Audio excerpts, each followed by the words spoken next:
Hey everyone! Happy Sunday! Happy Sunday! All right, so hey guys, hey X, good to see you, good to see you. So glad. Happy Sunday, everyone. We've made it through another week, which is awesome. And now we are going to begin another week. So thank you for joining me really quickly on Sunday. Today I'm going to call in Pharoah, and we're just going to kind of chop it up for a little bit. So give me 1 second. Let's see if I can add him in. Let's see. Right, we'll see if that request goes through. Very cool. Hey, Pharoah, Well, welcome. hello there, Nikki. How are you? How are you? I am good. I'm dealing with a dog that wants to go outside in the rain. Oh no. How's Prince doing? He is doing good. I think this quarantine phase, we're getting to know each other a lot better. He I think he's upset that I'm invading his privacy, so Oh, it's been real fun. so it's not like he's happy to have you now. He's like, you're in my Oh space. no. He's like, I need you to hurry up and go back to work. I need you to hurry up and get back out the house. I'm On trying to broke get into some stuff. again. Yes. How are you though? I'm good. I'm good. Just taking it a day at a time. Yeah, It's been different. I think we've all been in this space where like we've never been here before. We don't right. know, it's not like we could have planned for it. So literally taking it a day at a time. I've had some interesting inspiration that I don't think I would have gotten previously because similar to you, I'm very busy. I'm out and about. I'm at work. I'm at church. I'm Hmm. doing a photo job, like whatever. So being home is kind of I think had me more open to just ideas that might flow and things like that. So now that I have the time to explore them, I've been looking at doing that. Right, right. So what about you? How's quarantine been for you and the business stuff? The It's been a pivot. I've been seeing so many different memes that say, find yourself during this time or start a business during this time. It's funny this to watch the memes, but for myself personally, um, I've been analyzing how my business operates, analyzing how I work with my clients, realizing and figuring out how I can better serve my clients and do a lot better in regards of bringing the ultimate customer experience. Right. Some of the things that are kind of like I would say have been a detriment to my business has been the NFL and the NBA not finishing their season or starting their seasons on time, Right. along So with a lot of the your clients are professional athletes, right? Yep. So a lot of my clients, give you an example right now, the NFL draft just concluded yesterday. But with the NFL draft, because they didn't have it in person and it was supposed to be in Vegas, that was something that I was really looking forward to. I was looking forward to capitalizing on last year's success with red carpets, and this year was no red carpet. Right. Right. Yeah, I mean, I think everything, it's so different. But let's go back for a second. Can we just Uh-huh. talk about your business? So, Yep. how you got started, where I know you're at this pivoting phase, but up to now, sort of how you got started, what your inspiration was, let's talk about the brands and get into that. Yeah.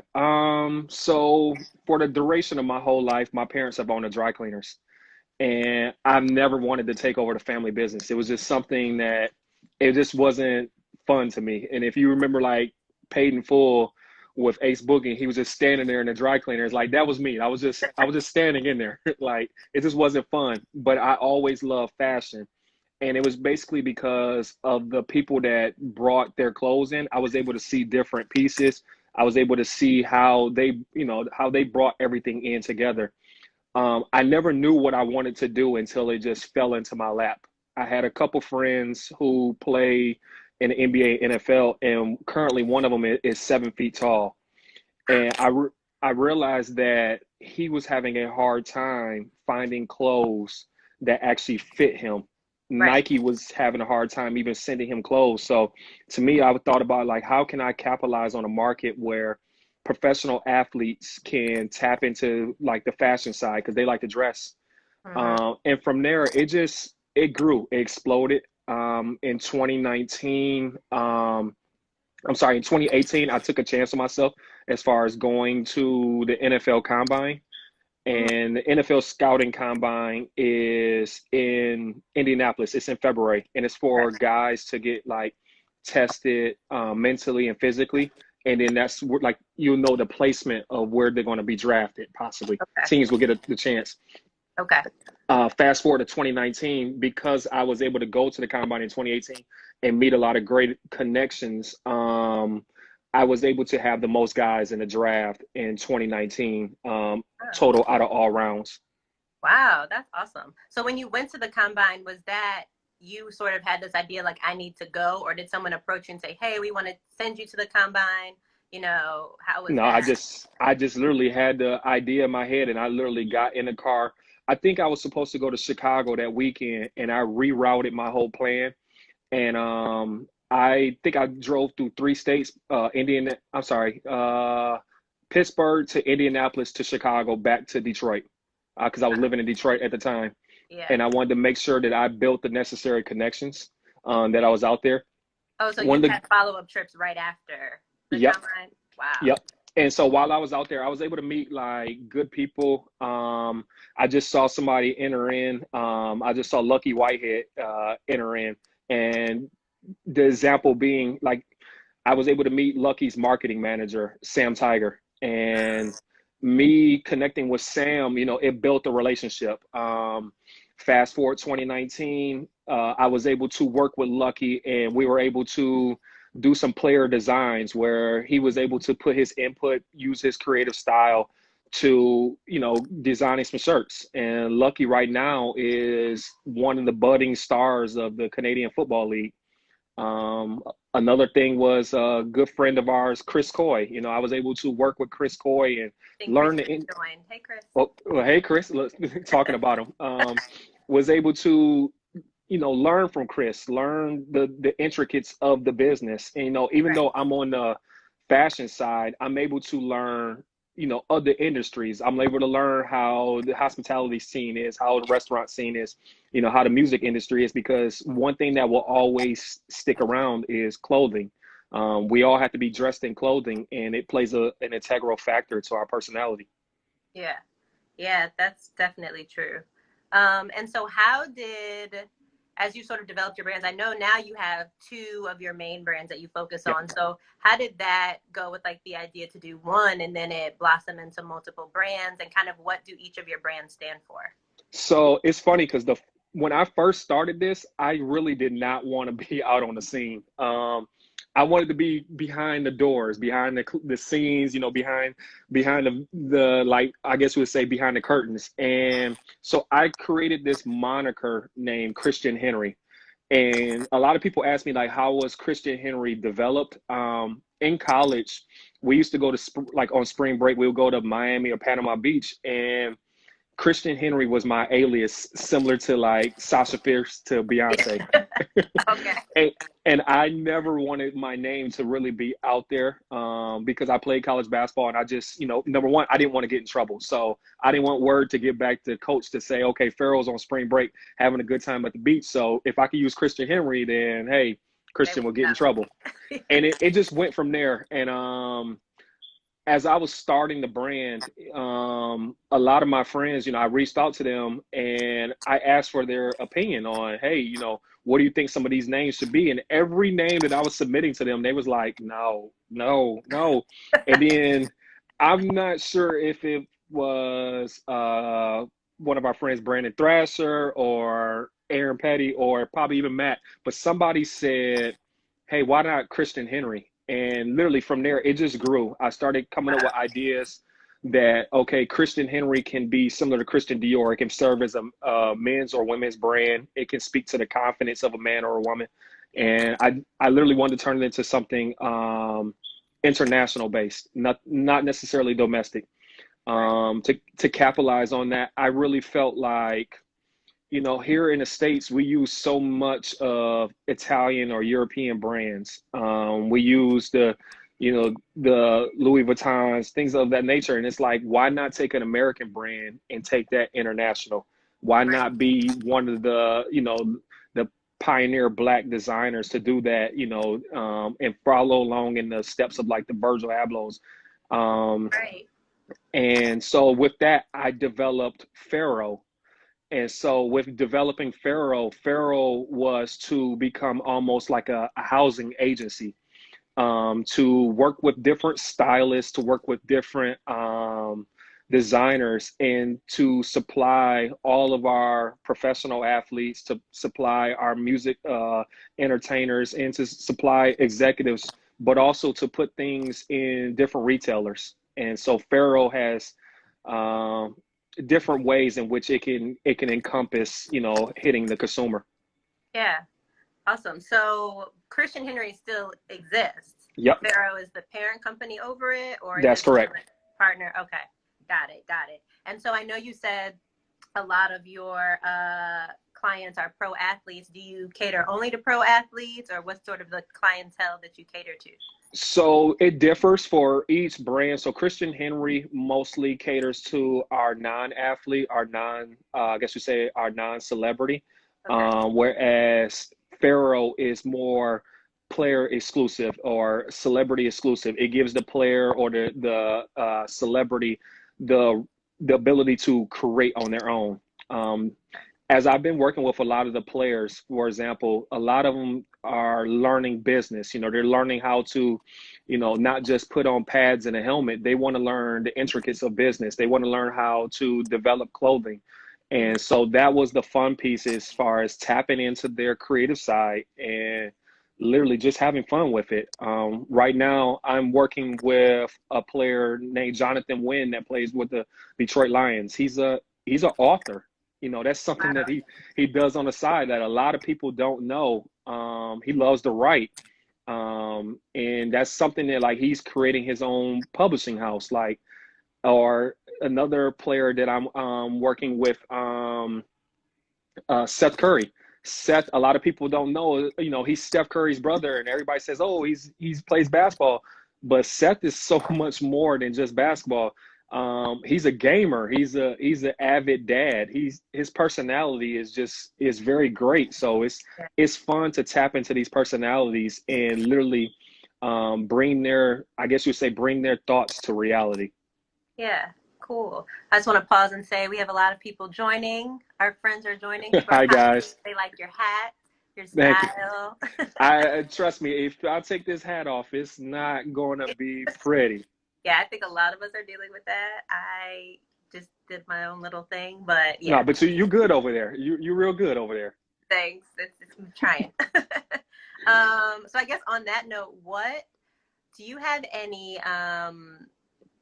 are there any things that you do to kind of still stay inspired and stay sort of like yourself while we're in this like weird phase? Is there like a thing you do, a ritual you do every day? Do you Hmm. randomly, I don't know, get dressed up, whatever, but kind of to keep you in feeling like yourself, even though we're in this really uncharted territory?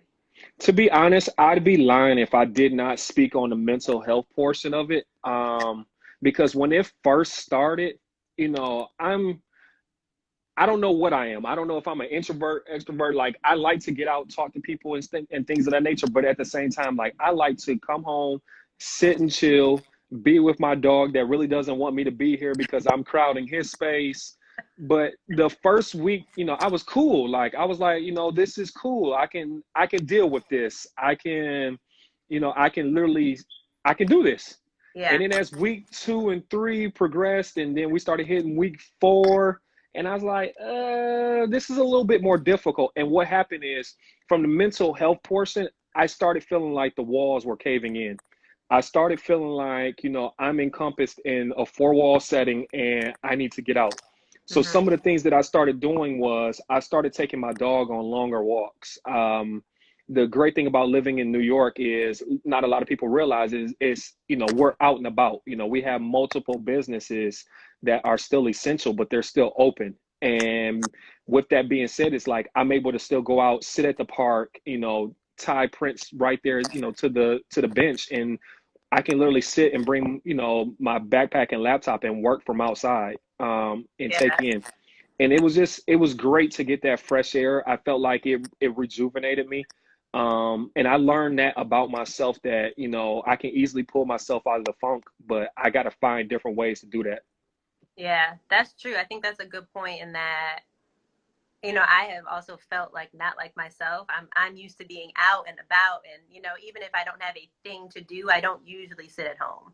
Right. So this space at home, I agree, going for walks helps a lot. And for me, I've even found inspiration I didn't expect. Like I've started doing a lot of nature photography because, That's great. I'm outside looking at the flowers bloom in the park, so that's the stuff I'm doing. And so I agree. You have to kind of get in that groove where, or not just a groove necessarily, but find those things that kind of make you reset and like not Yep. freak out. Because I think sitting inside, watching the news all the time, you will easily, like you said, feel like those four walls are closing in on you. Yep. Exactly. Yeah. I'm I glad to really hear that. It's for you, like as know. far as getting out and tapping into your, because a lot of people don't know, but we collaborate and we work on a lot of things, and your Right. work is really great as far as what you do in the event space, but it's also great as far as what you do with actual models and the lifestyle portion, and just to hear you tackling on to, you know, one of our most beautiful things, which is, you know, nature. Yeah. I'm happy for you. Thank you. Thank you. Yeah, it's interesting because I think I would do that. Like when I used to have a dog and would walk her, I would say like, "Oh, the flowers are pretty," whatever. But now that's essentially those are my subjects. We're not getting Yeah. together for photo shoots and things like that. And so it's an interesting space because, I'm considering, is there a way to sort of merge this like nature photography with other things? So I'm in this experimental phase, which I haven't done a lot of experimenting, I think, since grad school. Yeah. And, it's a similar space to where you're like, well, I have this time, I'll push myself and do these other things. And so, yeah, you guys may see some interesting things on my feed. It's Well, all I'm all for it. experimental. But I'm I all also for it. think that, you have to try things and work through things and experiment in order to find your lane, Yep. because I didn't immediately start photography in high school and say like fashion photography, that's what I want to do. You kind of work through it and get there to Yeah. that point. Yeah. So actually to you, I know you said you decided to go to the combine and that really sort of like set a lot of things off for you. Can you talk about prior to that where you were? Like were you getting the type of clients you wanted? And then kind of like step by step. So if someone out here is watching, they're like, you know what, I really want to get this brand off the ground. I would love to have celebrity clients. What are, even if it's not all the steps, but just like some key steps that you took either externally or even internally within yourself to get in that right space to do what you're doing? So prior to the combine, I never, what's funny is I never thought I would work with professional athletes. I never thought that I'd have professional athletes as 90% of my business. I would have never guessed that at all.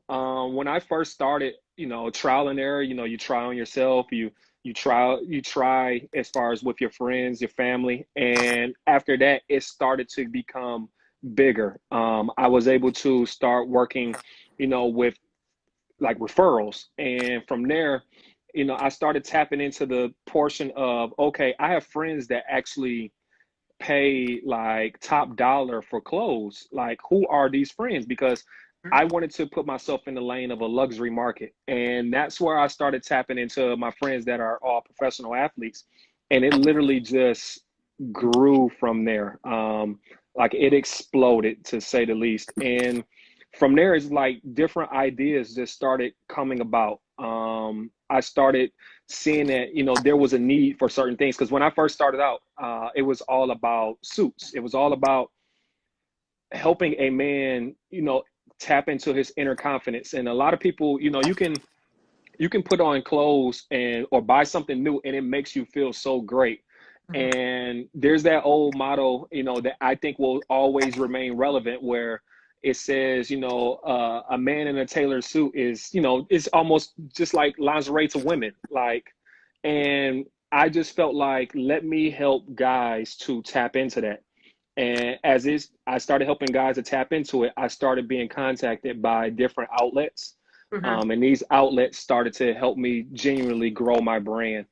The second part to your question was like, how can someone build their business as far as like working with celebrities? I think for myself, I'm very, I won't say OCD about organization but I try to pride myself on being strategic and aligning myself in the lanes in which I want to move. So if someone is seeking to work with, a musician, or they want to work with, Migos, or they want to work with,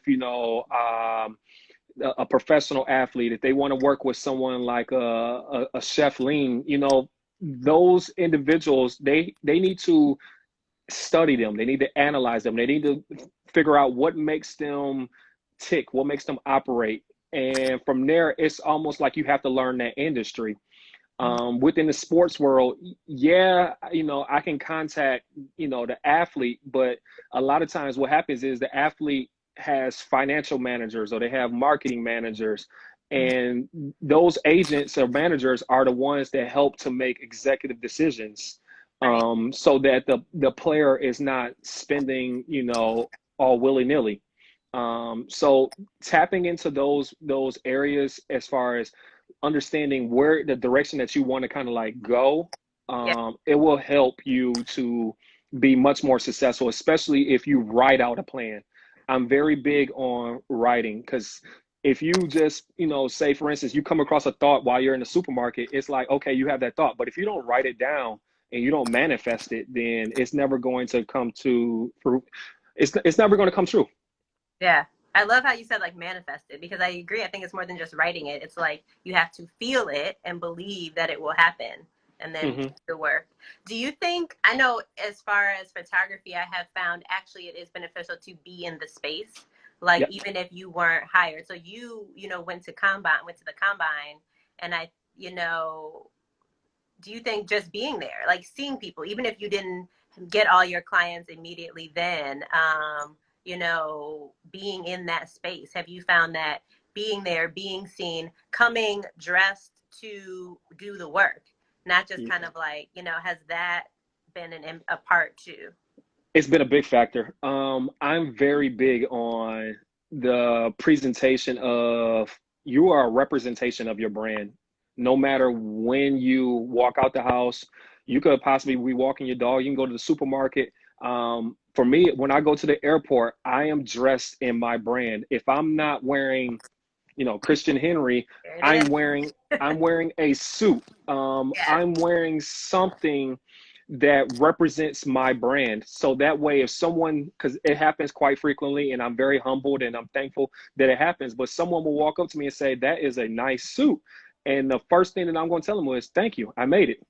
Mm-hmm. And it literally opens up doors. And similar to the great photography that you do, if someone says, "You know what, you guys are in a art gallery, or this photo has been passed around," you can literally say, "Well, thank you, I took that photo, I edited that photo that took me a nice little minute to edit," you Yeah. know and so like, everybody has their niches, they have their businesses. And so when you tap into your business and you say, "You know what, I really want to work in this industry," or for someone that say, "I want to work with celebrities," you have to be there. You have to understand how that industry works. You have to understand how that celebrity or those people that you want to work with, you have to know what it is that they do.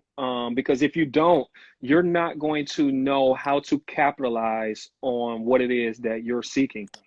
Yeah, no, I think that's great. And I'm not ignoring all the comments. Thank you guys for your comments. And definitely add questions. But Michael Craighead was saying, one, hey, Mike. Hey, He was Mike. saying, when you look good, you feel good. And when you look good, Yep. you play good. And Jelani agreed with that. Um, Let me see. Vision Quest. Oh, hey, Terrence. Thank you so much. Thank you for, he thanks me for my professionalism. Thank you very much. Real quick, I Salvador. want to tap back into what Mike and Jelani said about, Yeah, yeah. when you feel good, or when you look good, you feel good, and then when you feel good, you play good. That is a mantra that is very synonymous with the sports world, but it aligns so well with, um, literally every sector in which business operates. And to me, like one of the things that I pride myself on with my business is self-esteem, tapping into self-esteem and unleashing that inner confidence that might not have been driven out in other facets. Yeah. And so for me, it's like, helping to unleash that confidence, you start to, speak to a whole different person. And it's like a lot of the women are going to laugh at me knowing this, but when because remember when Ruby Woo came out with Mac, and remember how hard it was Yeah. to get Ruby Woo, and remember like the women who had Ruby Woo and the ones that didn't, it was just like, girl, you got that Ruby Woo on, you look great, them lips is popping. And it's like, for me, I'm in the fashion world, I work with models, I need to know those intricate things. And it's like that Ruby Woo play to confidence. Or when we talk about Fenty, you talk about different things. Or you talk about, someone purchasing a new pair of Yeezys, or, they purchasing, a hat or something like that. Like it speaks to their confidence. And that's just something that I really felt or feel like it speaks to what Mike and Jelani are saying, is like that whole, when you look good, you feel good. And when you Mhm. feel good, you're going to do good. Yes, exactly. And Rashida said that's the best red she's ever worn. You Um, see? but I think that's such a good point, and I think even tapping into, like you said, creating something that makes people feel good. Because I think in my photography, that's what I want to celebrate. I want to celebrate people who are confident, people who feel good about themselves. Yeah. And and I think that also comes though with the connection with the people that I work with. So if I'm doing a photo shoot, we're not just gonna like come on set, okay, shoot, pose, da, da, da. Like, no, I want to build a relationship. I want to talk to you while you're in hair and makeup. Let's chat a little bit so I get to know you before we get down to business. We have a little bit of a relationship, Yep. and then that can come through in the imagery. And so, do you find yourself like building relationships with your client beyond just, hey, this is what you Oh, need, like definitely. events?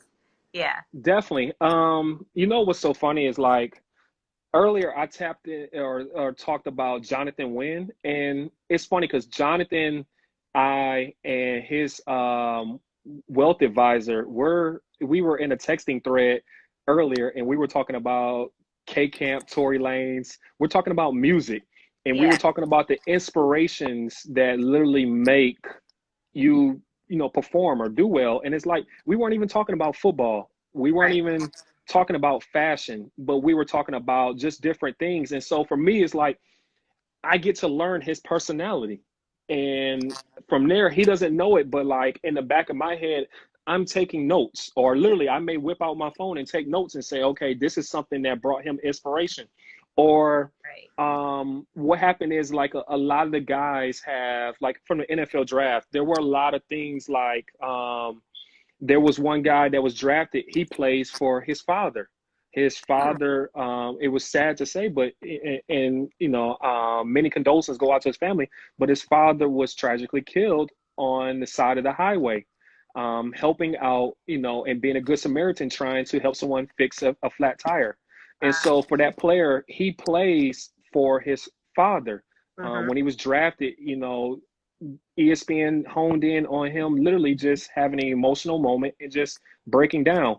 For me, it's like, how can I create a piece of that for him where it sticks with him? So maybe like on the inside of his suit jacket, I may work with his mother or work with his family to have a picture put in there, or to help have a embroidery put in there. It's just, to me, it's like you get to learn your client in different fashions as long as you pay attention to them. It's similar to relationships. It's like if you're not paying attention to your spouse, or you're not paying attention to your mate, you're going to be left behind. Right. You're not going to know different things. And so for myself, I try to. I'm not going to say I'm perfect, but I try to hone in on those different areas. Yeah, and I feel like those sort of reveal even like secrets about them. So like you've had these Yep. other conversations not related to fashion, like you said, now that inspires you, like, oh, okay, I know that they like this. Can I flip that and somehow work that into the piece that Yep. you're creating? I try Okay. to ask questions too. So Yeah. it's, you can bring on a client and say, what, I want to work with this client. But if you don't have a questionnaire sheet, you don't have anything to like really get to know them, then you're kind of like not doing them a great service. For Yeah. me, it's like trying to highlight different things and know, okay, this is where you grew up. This is where you lived at. These are the people you love Beyonce, but you're not a Rihanna fan, or you know what, you grew up loving Whitney and Mariah, and you never could, figure out which one you love more. Like, to me, that speaks to your personality. And there's just because you're in business doesn't mean that there isn't a psychological or sociological state of mind that it has to help you, needless to say. Yeah. That makes a lot of sense. I had something I was gonna say from there, and I forgot what it was. I don't remember what I was gonna say. It was I'm loving how the red is blending with the background though. And so oh, me, I'm all about aesthetics. And a lot of people ask me, one of the questions that I get often is like, do you draw? And I don't. I mean, I can, but I don't. yeah. Because to me, it's like a person will tell you, or a client will tell you what, and maybe this comes from my sales background because I used to work in sales, but like a client will tell you what it is that they need and what they want. And when they tell you that, it's up to you to basically put it all together and present the right proposal to them. Yeah. And it shows that you were listening. Mm-hmm. That's true. And I think going back to what you were saying about like having a questionnaire, I think all of that boils down to being prepared. Like, yes, Mm-hmm. you can have this epiphany or this idea, this inspiration. You want to work with so and so, like you said, Migos. You want to work with Migos. Okay, so you get in front of them.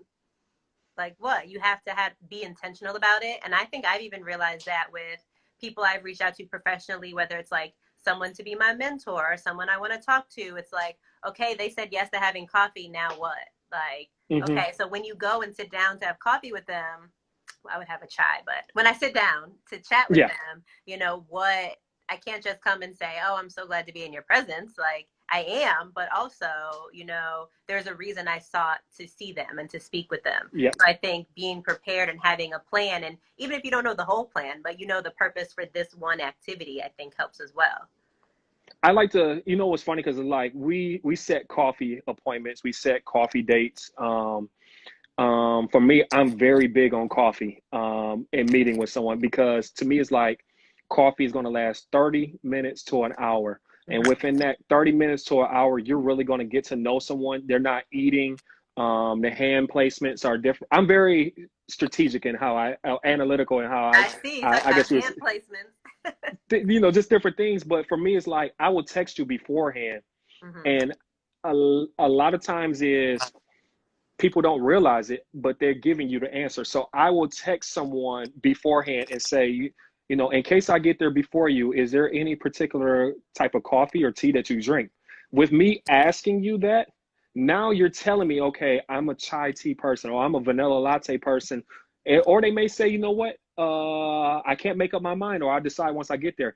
To me, it's like you're letting me know different factors. You're letting me know, okay, if you tell me that, I need to see the board, then that means that you're a person that likes to see multiple options. If you're a person that says, you know what, I want chai tea, then boom, you know what it is you want. You're going for it. You're a go-getter. Like, you have this straight lane that, you don't dive into other areas. You found something that you like, and you're not going into something else unless somebody puts it in front of you for free, but you're not, Right. you're not going to go anywhere else. And so it's like little tips and tricks like that I use for myself to get to know a potential client or a prospective client, so that I can turn them into an actual client. Yeah, and that's so smart, paying attention to all those details. And I think on the flip side, like if you were the person meeting me and you asked me what I wanted in advance, I would even say, wow, people don't usually do that, So that's a surprise, that's impressive, but it also shows me that you're serious about this. You're not just like, okay, let me get coffee. Like, no, you're ready for this meeting. You're not going to Yep. reschedule. You're there, and you're going to make sure you can have the best use of this time. So I think on the flip side, that is really great too. Super It's smart. the hustle and bustle of life. I don't want to waste someone else's time, just like I wouldn't want them to waste my time. But I try to make every meeting impactful. So to me, it's like, I look at it as, if I'm getting your coffee or if I'm getting your tea, we're using a coffee analogy. Now subtracting the time that we have standing in line.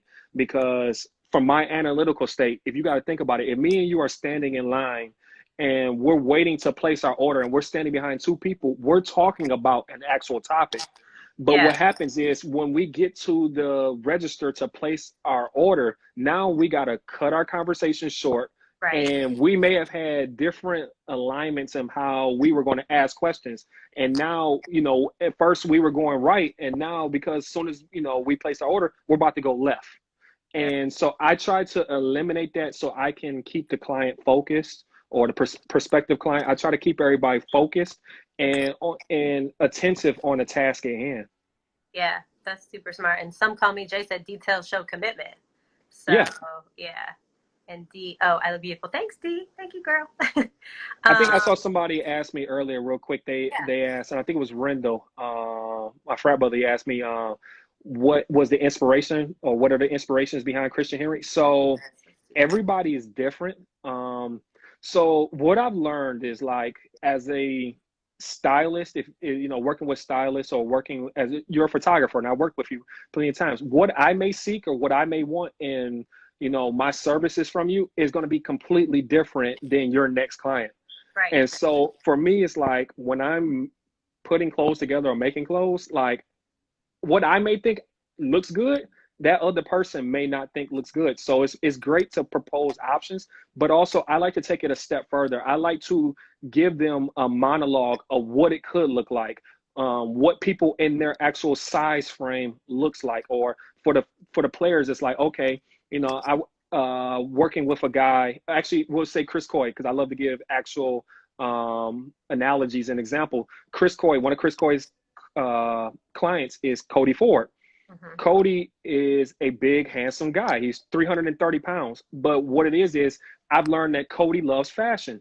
Well, what I did for Cody was I showed him other examples of guys his size, guys his frame, and showing him what made them successful. But also at the same time, I showed him the don'ts.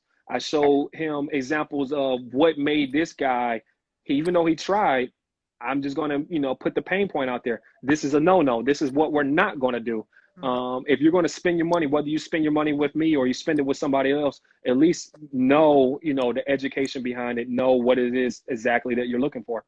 Yeah, that's great. And hey, DeLorean, can you also, though, on to that point, get a little more into that? Like, so for guys out there looking for suits, thinking about upgrading their wardrobe, what are some things to look for? What are some of those do's and don'ts that guys can keep in mind?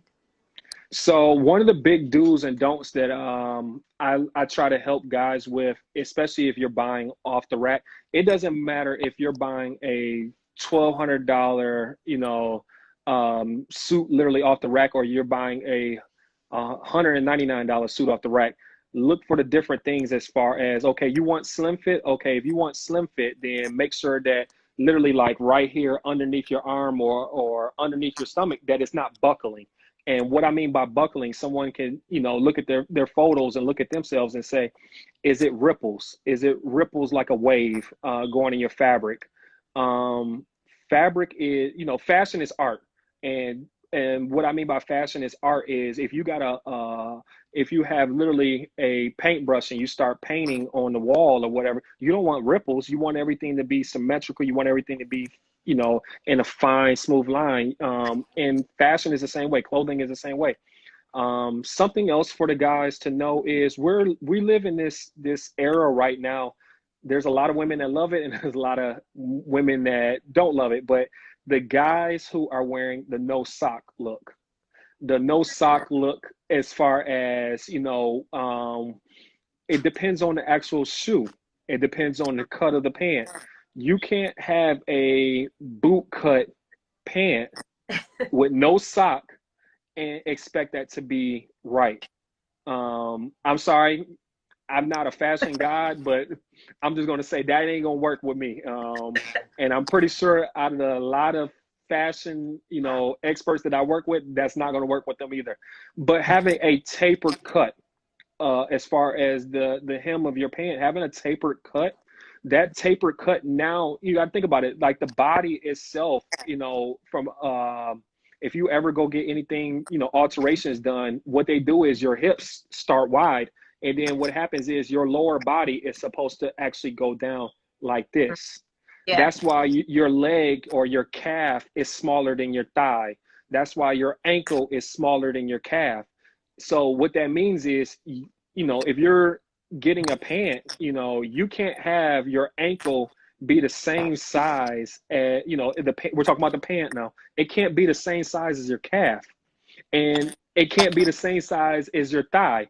Now, we can that may be fine for women because there are different styles that can be worn, but for a man, that in the era of which we're going with suiting, that's a no-no. That's not going to fly. That's not going to get you, here we are, we're on Instagram, that's not going to get you a lot of likes. That's not going to produce the content or the this, it's not a word, but the virability of the photo in which you're seeking, or Might have made in a word. It might be a we're word. gonna make it a word, but it's not. You gotta think about it. Not even just Instagram, but if you're going to an event, you want to look your best. So people are going to take pictures, and to me, it's like, if you're looking at this picture 15 years from now, you're saying, what was I thinking? Versus, what I was in, like, this is perfect. And this is some of the things that I try to, talk with the players about when it comes to the red carpets and it comes to the ESPNs and the best dressed awards. It's like, yeah, you're tapping into that era or that moment, but at the same time, 15 years from now, you don't want to be looking back and saying, what was I thinking? Right. Yeah, that makes sense. So what do you think is probably the biggest challenge or even like fail that you have had thus far in your career? I've had quite a few. I'm just gonna be honest. And um, you can't be successful without having a failure. At Mm-hmm. some point, you have to learn from that failure. Um, One of my, I guess, biggest failures is this year, um, not having a backup. And I'm just, putting this out there for anybody that's looking to start a business or doing something, where they may have been working and they were laid off or something of the sort. And yeah, Jelani just said a point. You can't have them Michael Jordan suits. That is so right.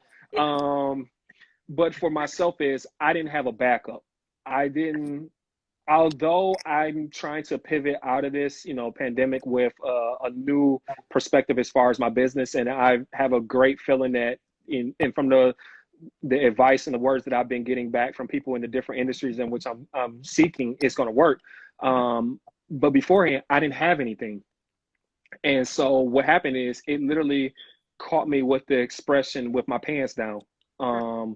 And so I don't want to live like that. Another failure that I had, and this was a big failure, and this is a quick story for everyone on, not knowing who the client is that you're about to work with. And what happened is, and I'm just quick story. I know who Jay-Z is. I know who Dame Dash is, but every industry I don't necessarily know. And what happened is there was a client named Biggs, and I didn't know that Biggs was the third founding member of creating Rockefeller Records. I Mm. didn't know he was the brains behind the operation.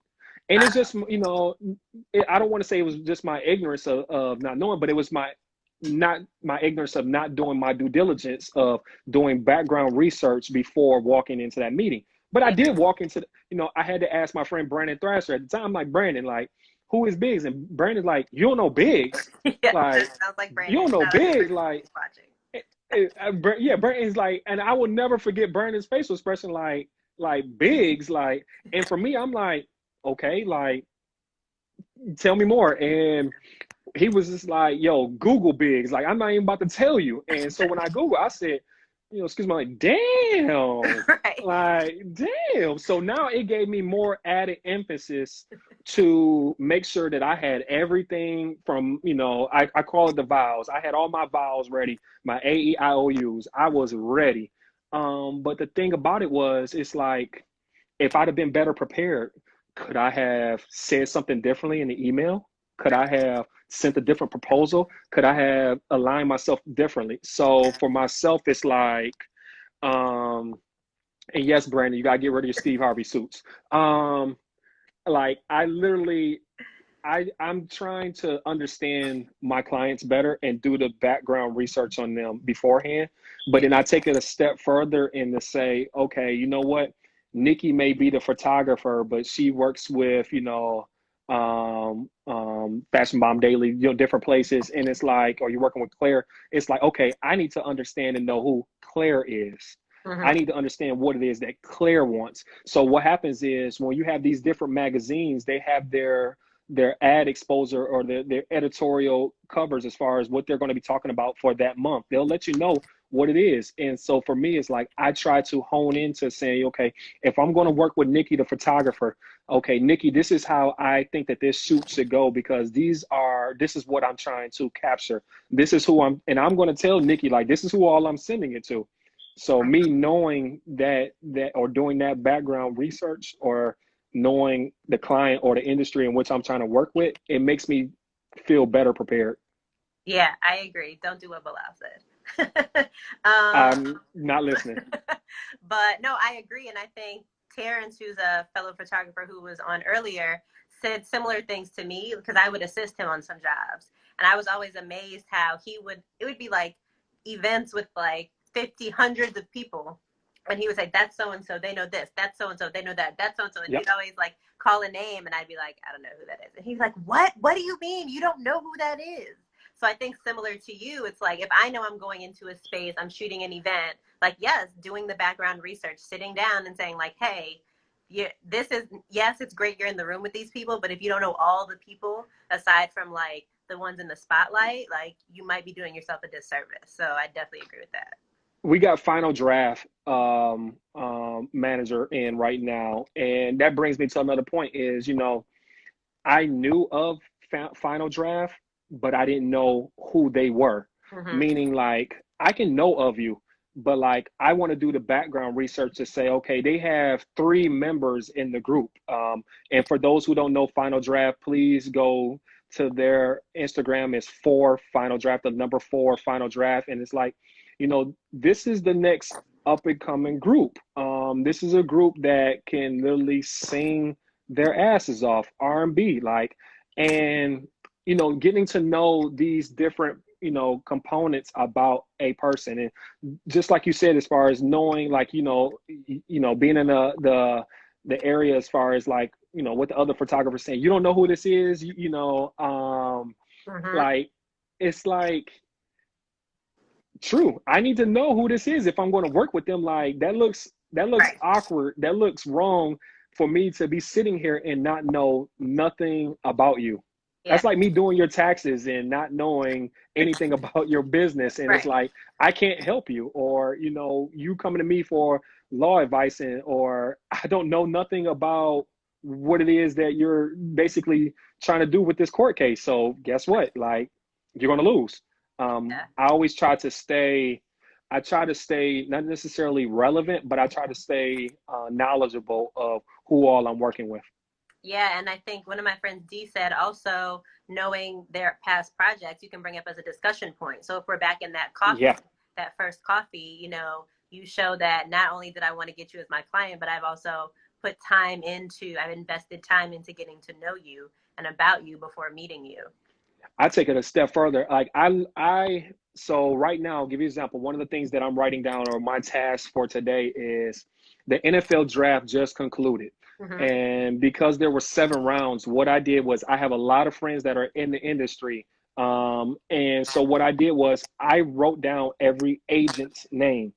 And with me writing down every agent's name, now I'm writing down every player that they've had in this year's draft, but also who all did they have previously. So Mm-hmm. that way I can have a discussion with that agent and say, okay, this, how can I better serve you, or how can I bring you value? Not just for your current group of guys, but continue to help the brand continue to grow.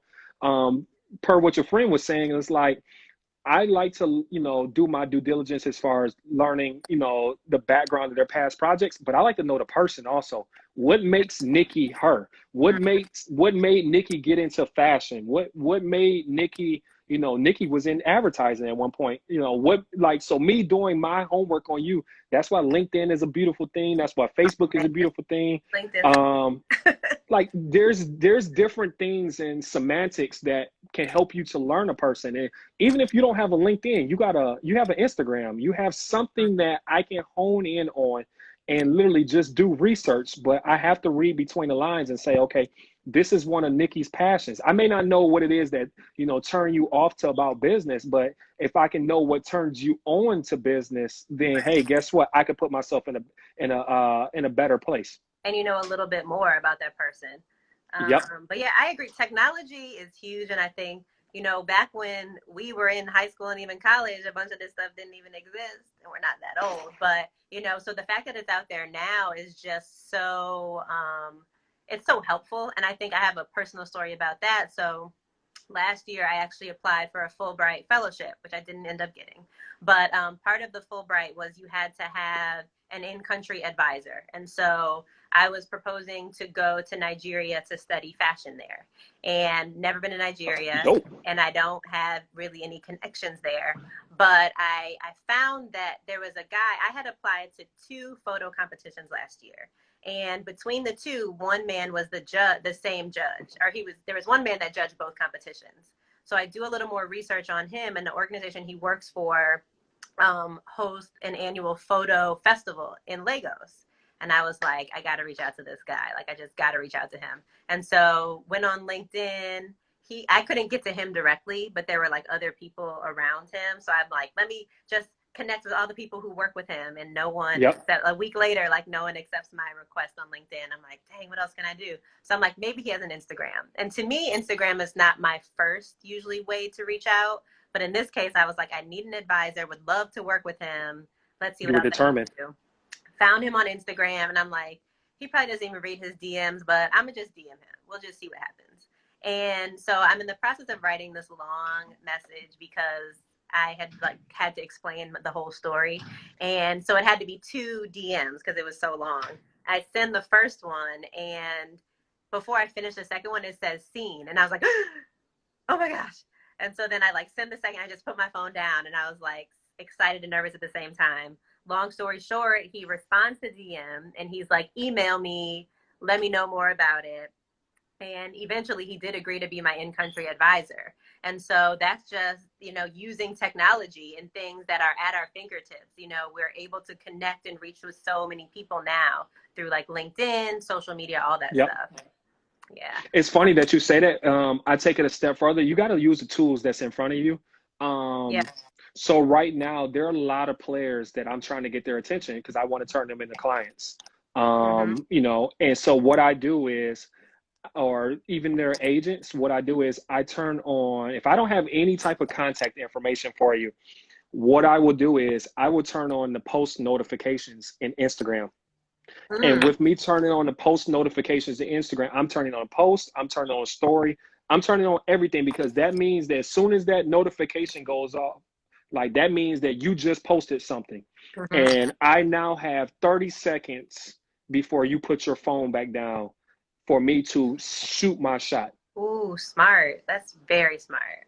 And if I shoot my shot at that exact same moment, guess what? Now I have a better chance of this going in. And that has helped me to be very, very successful as far as shooting my shot with a lot of these athletes. That helped me to actually get to know a lot of the athletes. And I'll take it a step further. Last year, when it comes to rookies, I equate them in the industry, they're babies. And because they're babies, yep, somebody said the same on Twitter. Yep. So babies, because they're babies, they have, their agent is handling all of their inquiries. Cool. Well, you know what? When I shoot at you in your DM, I'm not shooting at, yes, I'm shooting at you for you, but Right. what I'm going to do is I'm going to go around first and then come back to you. And what Yep. I do is I ask for their agent's information so that I can connect with them on a business inquiry so that it lets the player know that, hey, number one, I'm not a fan. Number two, I'm not trying to waste your time or bullshit you. But also, number three, I'm coming in here and I'm about to provide value for you and you're going to see it. Yeah. And I think a lot of people earlier were saying it's about collaboration, working Oh, with yeah. people, collaborating. And I think that to your point, like, yes, you're reaching out to the talent or the athlete, but it's the whole team. It's like it's a team effort at the end of the day. Collaboration. I saw somebody, and I think it was Brandon that asked the question is like, how do I feel about collaborations?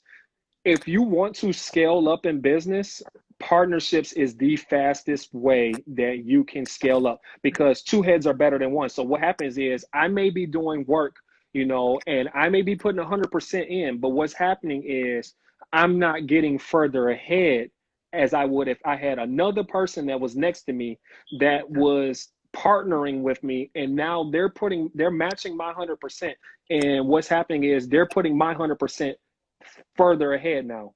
I'm very big on collaborations. I'm just going to drop this hat right here and say, one of the things that like my elevator pitch to say is like when I meet somebody and I don't just say, hey, I'm Pharoah the designer, or hey, I'm Pharoah this.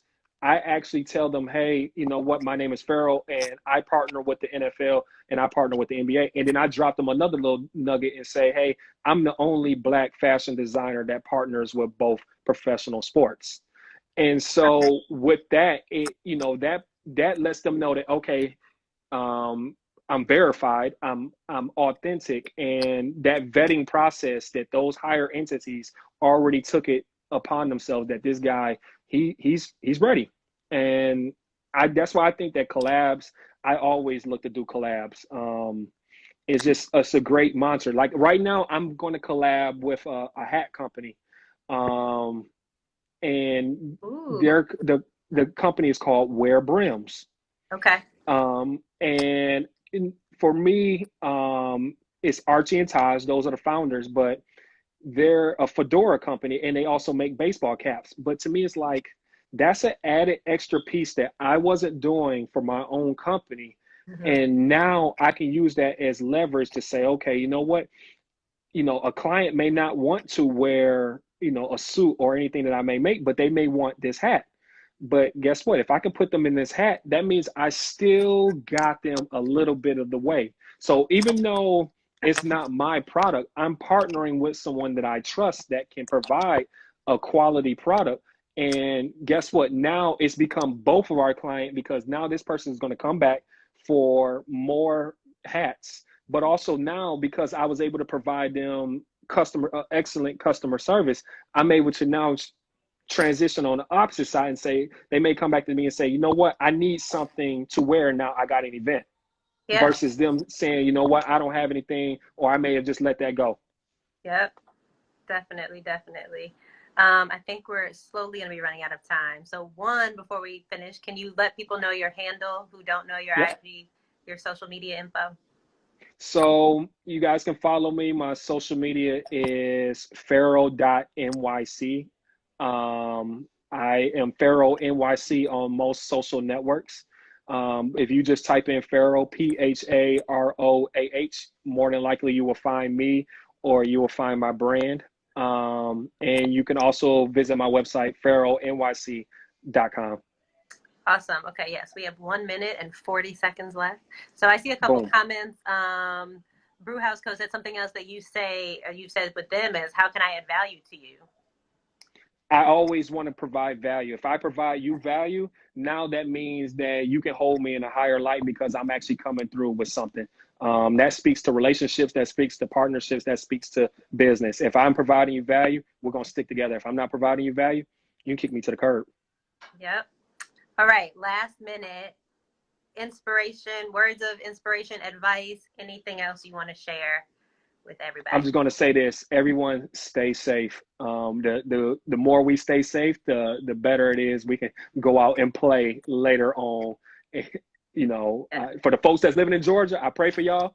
Stay safe, but everyone let's just continue to stay safe. Yep, absolutely. Well, thank you so much, Pharaoh. It's been dope. Thank you, Thank Nikki. you, Thank you. everybody, Thank who you. tuned in. Bye, Have a guys. great Thank rest of the you. weekend. You too. Bye. Bye.